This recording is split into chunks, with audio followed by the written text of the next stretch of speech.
Hello everyone, my name is Wang Liuxin. Hi, I'm Yuan Yixin. Today we are going to talk about machine-type communications for current status and the future perspective toward 5G systems, which based on the paper with the same name from IEEE Communications magazine. First of all, let me show you an outline of the whole presentation. This presentation contains 5 parts. In the first part, I will give you an introduction about machine-type communications, and then I will talk about the MTC service applications and their requirements. Next part, I will introduce network architectures of MTC. After the basic comprehension of MTC, I will discuss about current challenges and the proposed solutions. Finally, there are conclusions and more research reports from 2016 IEEE Communications magazine. Let's begin with the introduction. So, what is a machine-type communications? Machine-type communications, or MTC, are characterized by fully automatic data generation, exchange, processing among intelligent machines, without or with no intervention of humans. It has a great portion in a wide range of applications and services, such as healthcare, logistics, manufacturing, and so on. The objects of MTC could be between a device and a server, or just the two devices. Communications among MTC devices can be handled through different network technologies, point-to-point and multi-hop wireless networks. However, technologies suffer from some fundamental limitations. The main drawback is lack of efficient backhaul. Another issue is their operation over unlicensed frequency bands, making the communication links unreliable and susceptible to interference. In second part, I will show you examples of some MTC applications and their requirements. And I will explain one of examples in details. As we can see from this table, control and monitoring systems enable remote real-time control. Low latency data transmissions and high mobility are essential for many real-time control systems. In the third part, I will talk about the network architectures for MTC. 3GPP has defined two kinds of communications for MTC applications: communications between an MTC device and a server, and communications between two MTC devices. The connectivity for the MTC devices and the servers can be provided by cellular systems. Next showing figure presents a typical MTC architecture underlying the current design of LTE networks, along with proposed enhancements toward 5G systems. The network contains 3 parts: an MTC device domain, a network domain, and an MTC application domain. The MTC devices can be connected to eNodeBs directly or through MTCGS.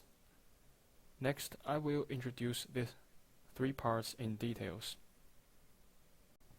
The use of MTGS enables the MTC devices to form capillary network benefiting from other wired or wireless communication technologies. The MTCGS exchange data between the cellular and the capillary networks. The cellular network provides connectivity from MTC devices and MTC service to exchange data.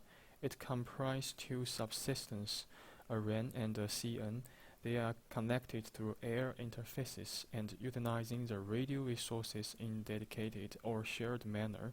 The radio resources are divided into various uplink and downlink physical channels to segregate the different data types. As for network domain, it contains a number of entities that are used for all types of communications. The PGW and the SGW are responsible for forwarding user data traffic by bears. The MME is responsible for all mobility-related functions, paging, authentication, and bear management in network. The HSS is like a database containing subscription-related information. Also, there are 2 newly defined entities, SCS and MTCWF. the SCS entity is mainly designed to offer service for MTC applications in external networks. The MTC IWF entity is responsible for relying trigger requests from the SCS after checking authorization and reporting the acceptance or denial of these requests. In the next section, I will discuss the main 7 challenges associated with the deployment of MTC applications and present some possible remedies.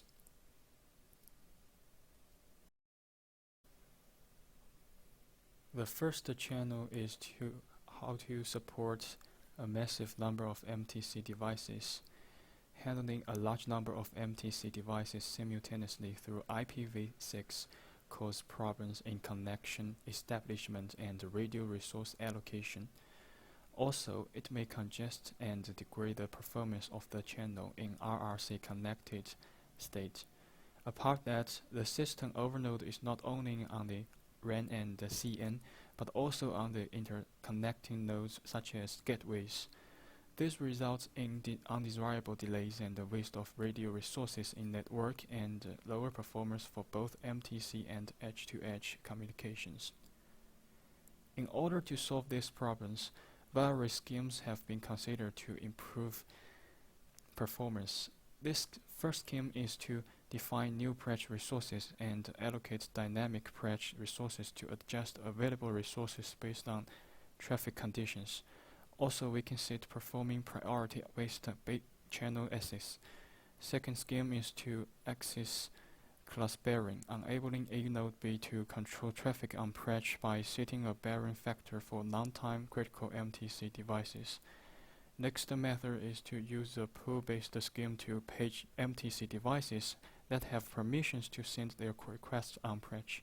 Finally, we can establish a group-based communication protocol for MTC application and separate the MTC and edge-to-edge traffic to decrease the system overload. Since the user performed the connection establishment procedure before sending the information data, this approach adds signaling overhead to information data. The efficiency of this scheme is low for handling small amounts of data. As for the solution, firstly, we can redesign the network access procedure for transmission of small amounts of data. Secondly, there are another solution based on modifications of the random access procedure to handle small data bursts for detached MTC devices. Also, data aggregation can improve the efficiency of data transmission. And now, let my partner introduce the rest parts. Now let me introduce the rest part. For LTE systems, there are 2 requirements that we should focus on. The first one is security for communications. The second one is security for data. This concern is mainly due to the deployment of MTC devices in unprotected environments, which increase the risk of tampering or fraudulent modification. Some solutions for the security-relevant challenges are as follows. The first solution is to utilize new security mechanisms. For example, the operation of MTC applications can be restricted only to authenticated devices. The second one is adopting RF fingerprinting to employ physical layer security. And then the third one is using asymmetric security schemes.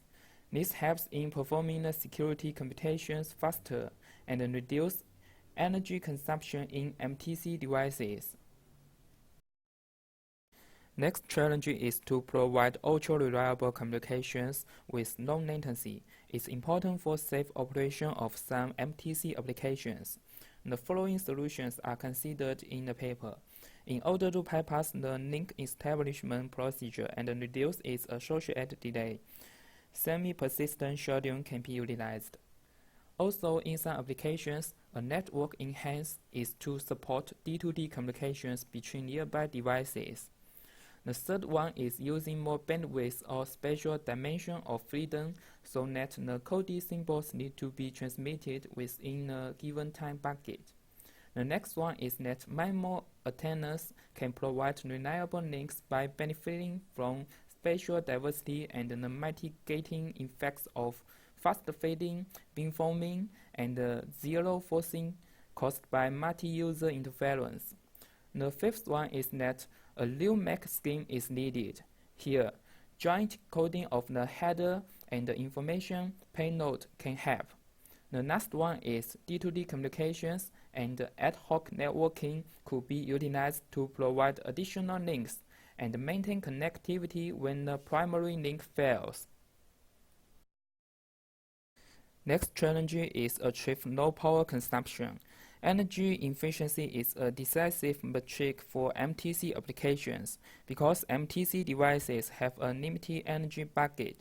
Similarly, different modifications have been proposed in a paper. First of all, we can modify signaling and MAC protocols, which can boost energy efficiency by reducing the time that a radio should be turned on. The second one is aggregating the control information and sending them only when data transmission is scheduled. Also, we can allow longer discontinuous reception sleeping periods. The next solution is deploying MTC gateways and supporting multi-hop communications, which can reduce power consumption by allowing MTC machines to transmit with lower power. The fifth one is defining a new communication state for MTC devices, and the next one is that supporting D2D communications between nearby MTC devices can reduce power consumption by allowing transmissions with lower power. Next challenge is to support no-cost devices. To support no-cost devices, we can use a single antenna instead of at least two receive antennas for other UEs. The second solution is to reduce peak data rates of 1 Mbps in both downlink and uplink, and it has only a small impact on system efficiency due to small MTC data burst. The next solution is use half-duplex operation for FDD. And we found another paper called Efficient Small Data Access for Machine-Type Communications in LTE. Give us two additional modifications to achieve further device cost reduction. The first solution is reducing the RF bandwidth of the UE from 20 MHz to 1.4 MHz in both downlink and uplink. The second solution is reducing the maximum transmit power to allow for an integrated power amplifier implementation. Next challenge is to enhance coverage. Coverage is an important issue for wide area MTC deployment, where machines are installed in challenging locations, such as indoor environments, basements, or meter closet. In addition, as discussed earlier, low-cost MTC UE will decrease coverage due to reduced capabilities, such as a single receive antenna and lower power. Coverage analysis via link budget calculation is performed to determine the normal LTE footprint as shown in Table 2. This footprint is determined by the channel with the worst coverage as determined by the maximum coping loss. From Table 2, it can be observed that different amounts of coverage enhancement will be required for different channels. For solutions, the potential coverage improvement techniques applicable to different physical channels are listed in Table 3.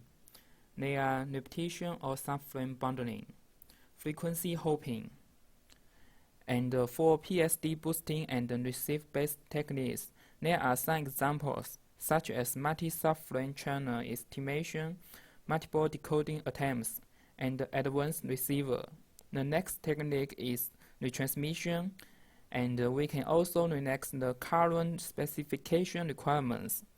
The next technique is increasing reference signal density to improve channel estimation performance. But in order to improve performance and coverage enhancement, several techniques may be jointly utilized. Finally, we could make a summary for this paper. Firstly, we present some of the most important requirements imposed by specific MTC applications. And then, throughout the description of the challenges, we elaborated on the feasible solutions and their status in terms of maturity and the integration to the technical specifications, but currently only some of these challenges have been partially addressed. Hence, we do some further research about the new solutions about MTC this year. We refer to IEEE paper in 2016. The first paper is about massive machine-type communications in 5G. As I said before, we provided some solutions for UMTC, and this paper added to the solution of another challenge, MMTC. They solve the problem from the two aspects, physical and make layer solutions. Due to the limited time, we just provide some figures and keywords. For physical layer solutions, it gave us three solutions. The first one is CDMUD, the second one is SCMA, the third one is CPM. For access layer solutions, one is to uplink SCMA random access, another is coding random access. The second paper provided a simplified wireless connectivity for 5G machine-type communication. It provided an overview of the SWC architecture and the main functional entities. Due to the limited time, we cannot describe specific process here, but there are 2 points need to explain. One is SCF, which is the main functional entity in SWC. Another is MME prime, which is a MME with reduced functionality. Through this course project presentation, we understand further research and exploration are essential to move from current cellular systems toward fully MTC-enabled 5G networks. And these are some references for our presentation. Paper 2 to Paper 4 are further research for the Paper 1. Finally, thanks for your watching.